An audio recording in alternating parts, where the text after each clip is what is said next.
पहले कवि हुए वो चंद्रबरदाई जी हैं। चंद्रबरदाई जी ने कहा कि मित्र, प्रयास मेरा ये रहेगा कि हम दोनों स्वाभिमान की मृत्यु मरे। और महाराज अगले दिन जाकर के चंद्रबरदाई ने मोहम्मद गौरी के दरबार में पहुंच करके कहा कि हे सुल्तान, आपका गुलाम, आपका कैदी जो काल कोठरी में पड़ा है, जिसे आपने अंधा कर दिया है, लेकिन आज भी उसके अंदर वो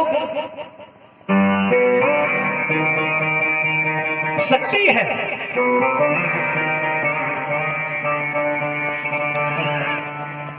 उसके अंदर वो हुनर है कि अंधा होने के बावजूद भी शब्द पर बाण चला सकता है।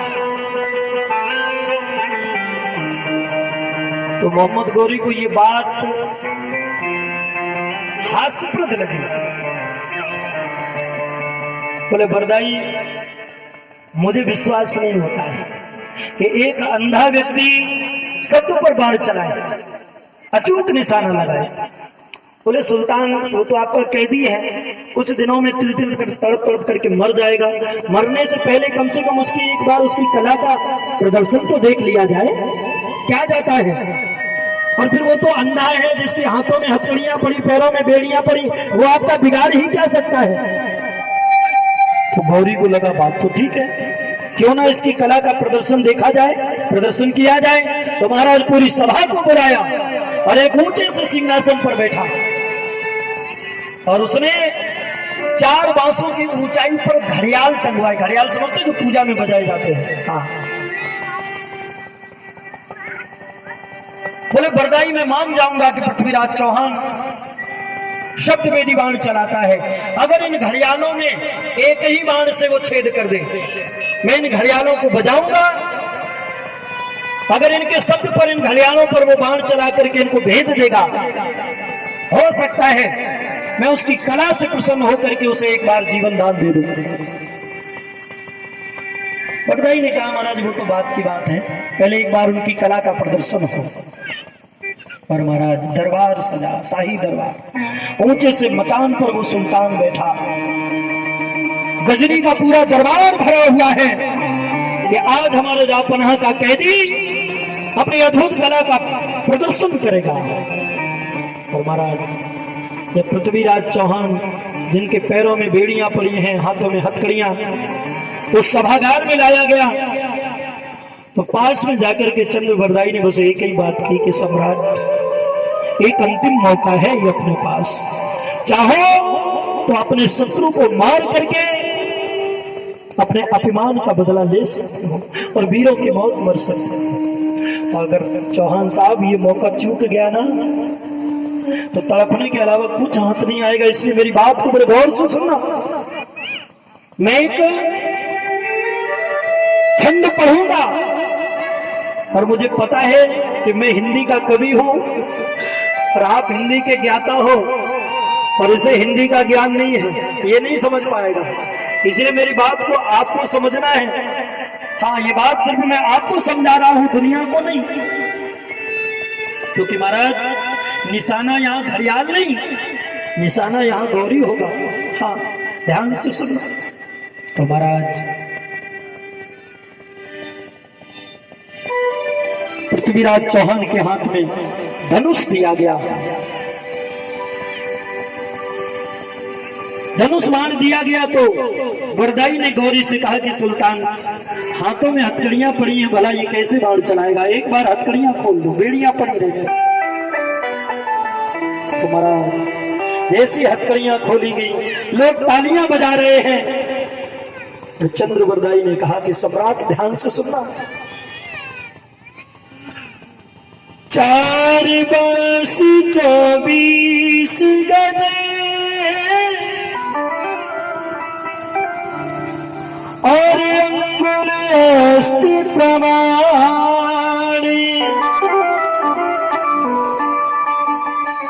ताव पर सुल्तान है,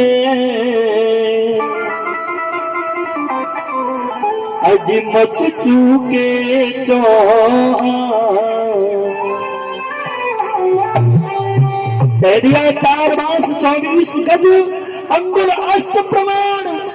हे सुल्तान, हे चौहान, इतनी दूरी पर ये सुल्तान बैठा हुआ है, तुम्हारा निशाना में घड़ियाल नहीं, ये सुल्तान है, इसलिए ध्यान से ये बाण निशाने पर लगना चाहिए।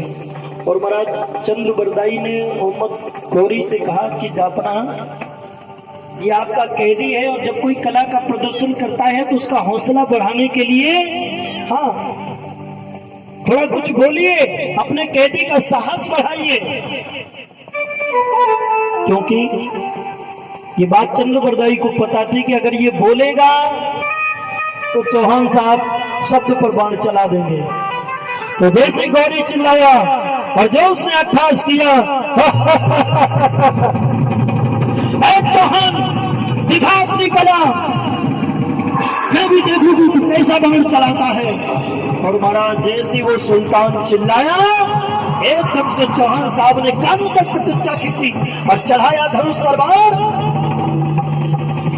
4 बांस 24 गज और अंगुल अष्ट प्रमाण,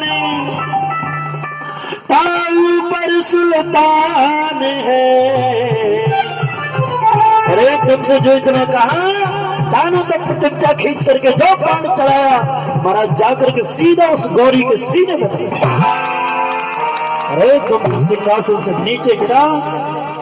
एक ही बाण में काम तमाम, उसकी सेना छूट पड़ी। उससे पहले की सेना का आक्रमण हो, चंद्रबरदाई ने अपनी रक्षार्थ कमर कटार को निकाला और जाकर के पृथ्वीराज चौहान से कहा कि मित्र क्षमा करना।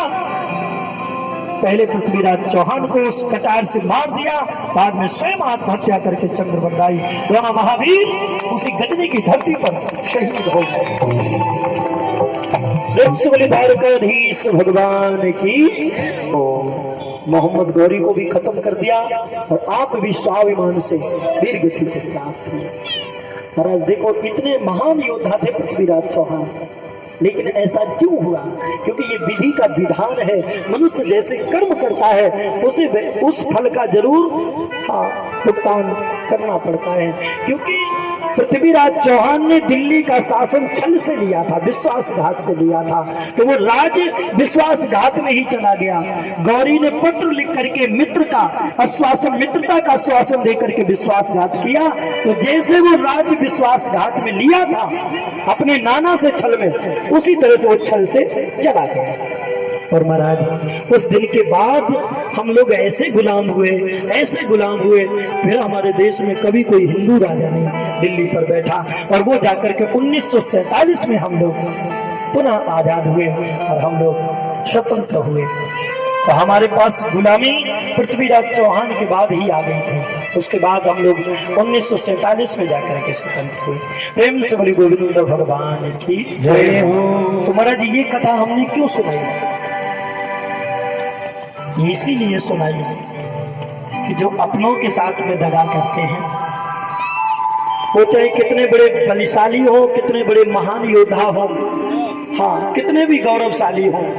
चौहान साहब का इतिहास तो बड़ा गौरवमयी रहा, लेकिन एक छोटी सी भूल की सजा उनको अंतिम समय में बड़ा तड़पा तड़पा करके उनका जीवन तड़प तड़प करके बीता और वो तड़प तड़प करके मृत्यु को प्राप्त हुए। क्यों?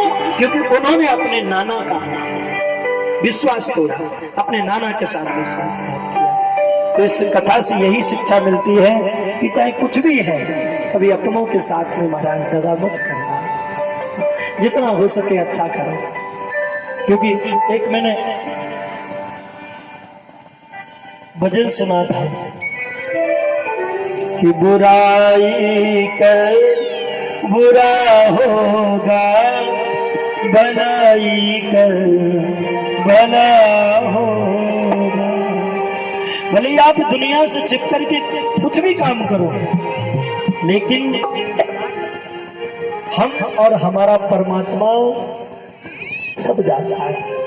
आप कितना भी छुप छुप करके पाप करो, आपको लगेगा कि दुनिया वाले नहीं देख रहे, लेकिन 2 लोग जानते हैं। वो 2 लोग कौन है? एक तो हम स्वयं और दूसरा मेरा परमात्मा। सच बताना, 2 लोग जानते। आप कितना भी बुरा करो, कितना भी अच्छा, कैसा भी करो, दुनिया वालों को पता हो ना हो, लेकिन हमें और हमारे भगवान दो लोगों को पता होता कि हमने ये किया।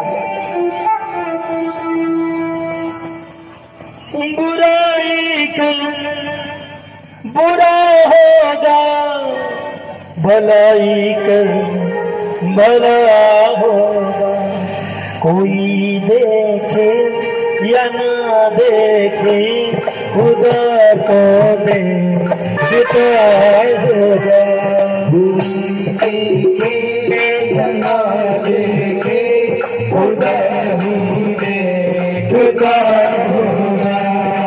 बुराई कर बुरा होगा, भलाई कर भला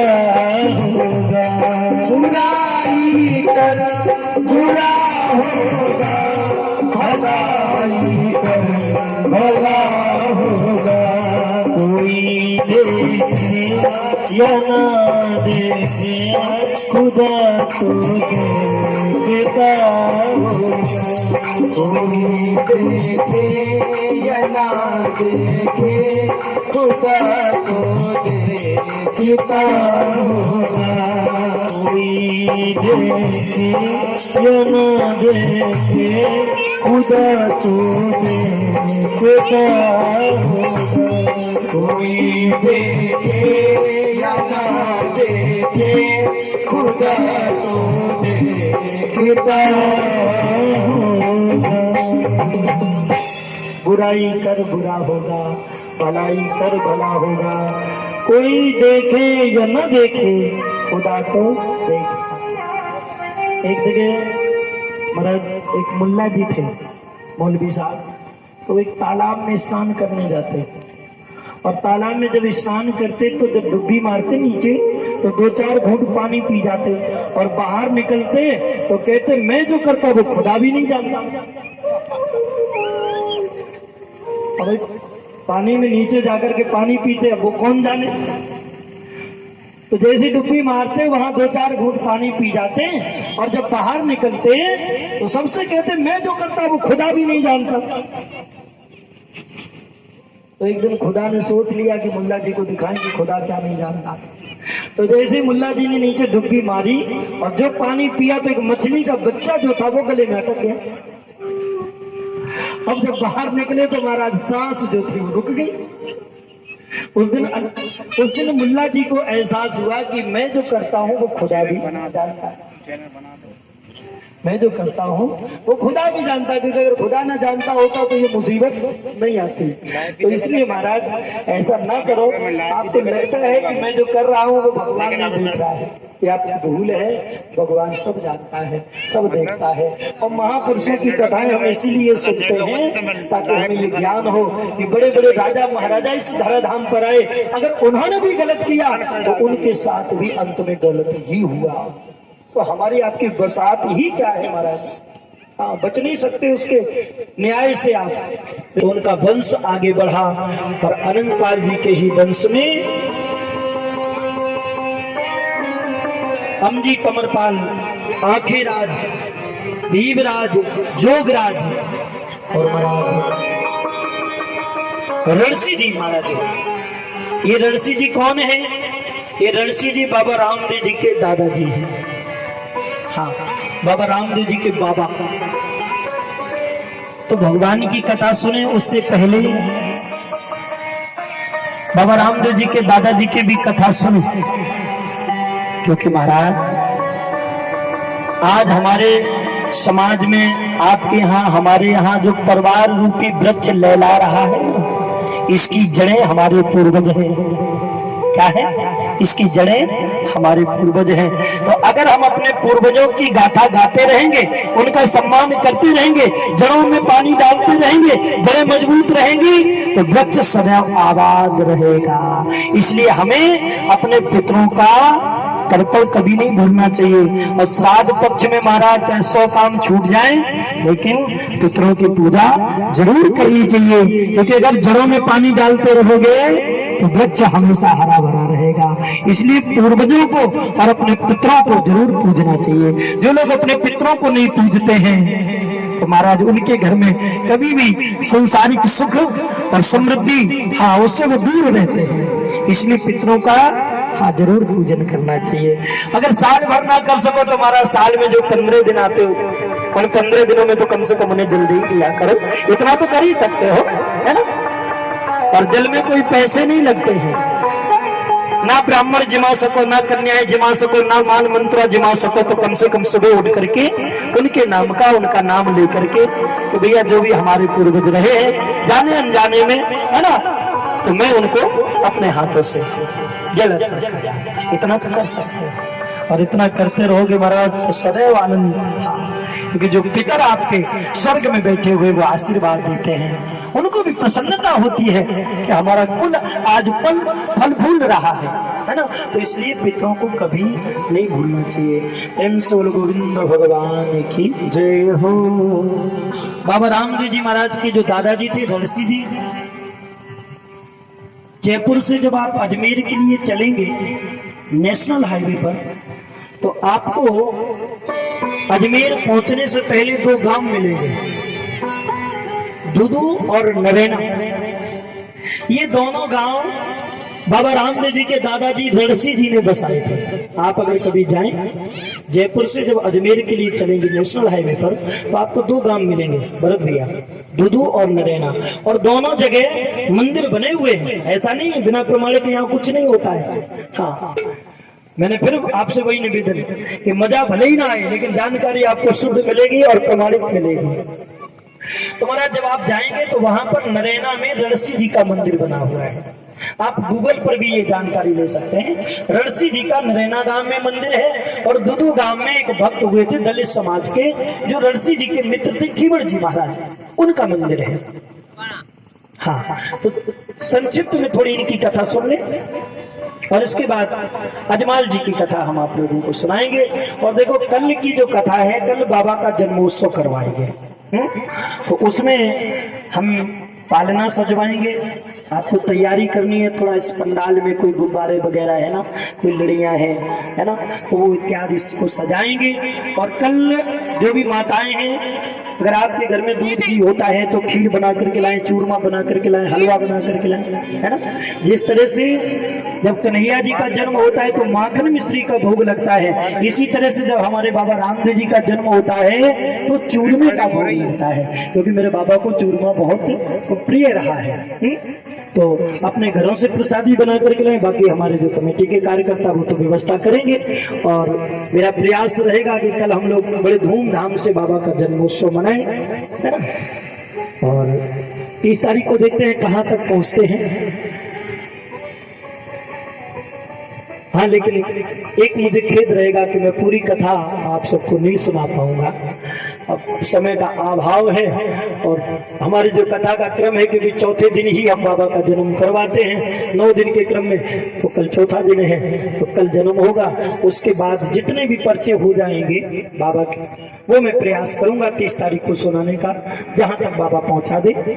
और फिर देखते हैं, बाबा ने कभी चाहा दोबारा ऐसा योग बना तो फिर पूरी कथा सुनाएंगे। प्रेम से बोली गोविंद भगवान की जय हो।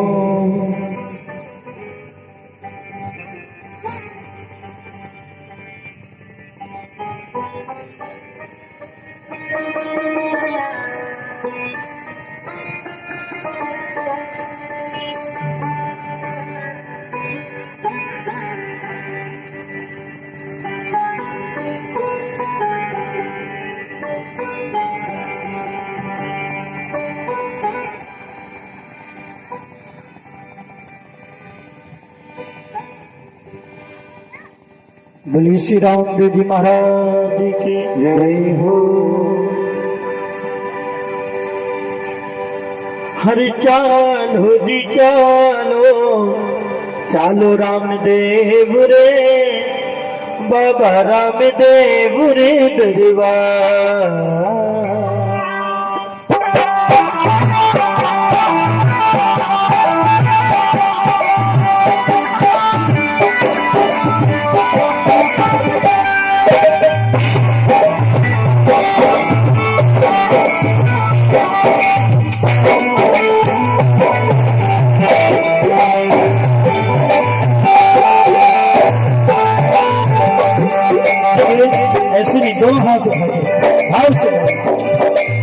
चालो जी चालो, चालो रामदेव रे, बाबा रामदेव रे दरबार। अरे चालो जी चालो, चालो बाबा रामदेव, चलो बाबा रामदेव दरबार। थोड़ा माही राज करे है, थोड़ा माही राज करे है, पूरा सबका काज करे है, पूरा सबका काज करे है। पल पल दिखावे चमत्कार हो, चालो रे बाबा रामदेव रे दरबार। अरे चालो जी चालो, चालो रामदेव रे, बाबा रामदेव रे दरबार।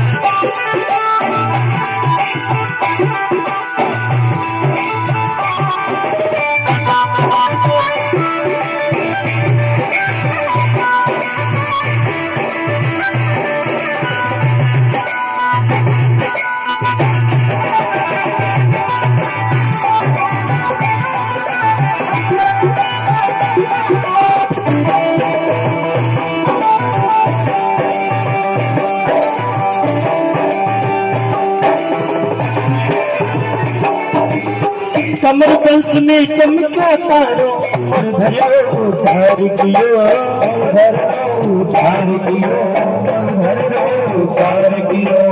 नाथ द्वारिका धाम सोयो, अजमल घर अवतार लियो, अजमल घर अवतार लियो, अजमल घर अवतार लियो। तेज बावरा भरम मिटाया, वेद बावरा भरम मिटाया, राम पीर युग पुरुष कहाया, राम पीर युग पुरुष कहाया।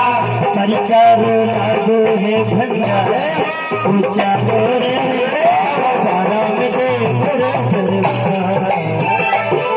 अरे चालो जी चालो, चालो रामदेव रे, चालो रामदेव रे दरबार। थोड़ा माही राज करे है, थोड़ा माही राज करे है, पूरा सबका काज करे है, सबका काज करे है। पल पल दिखावे चमत्कार चलो बाबा रामदेव दरबार। अरे चालो जी चालो, बाबा रामदेव रे, चालो रामदेव रे दरबार।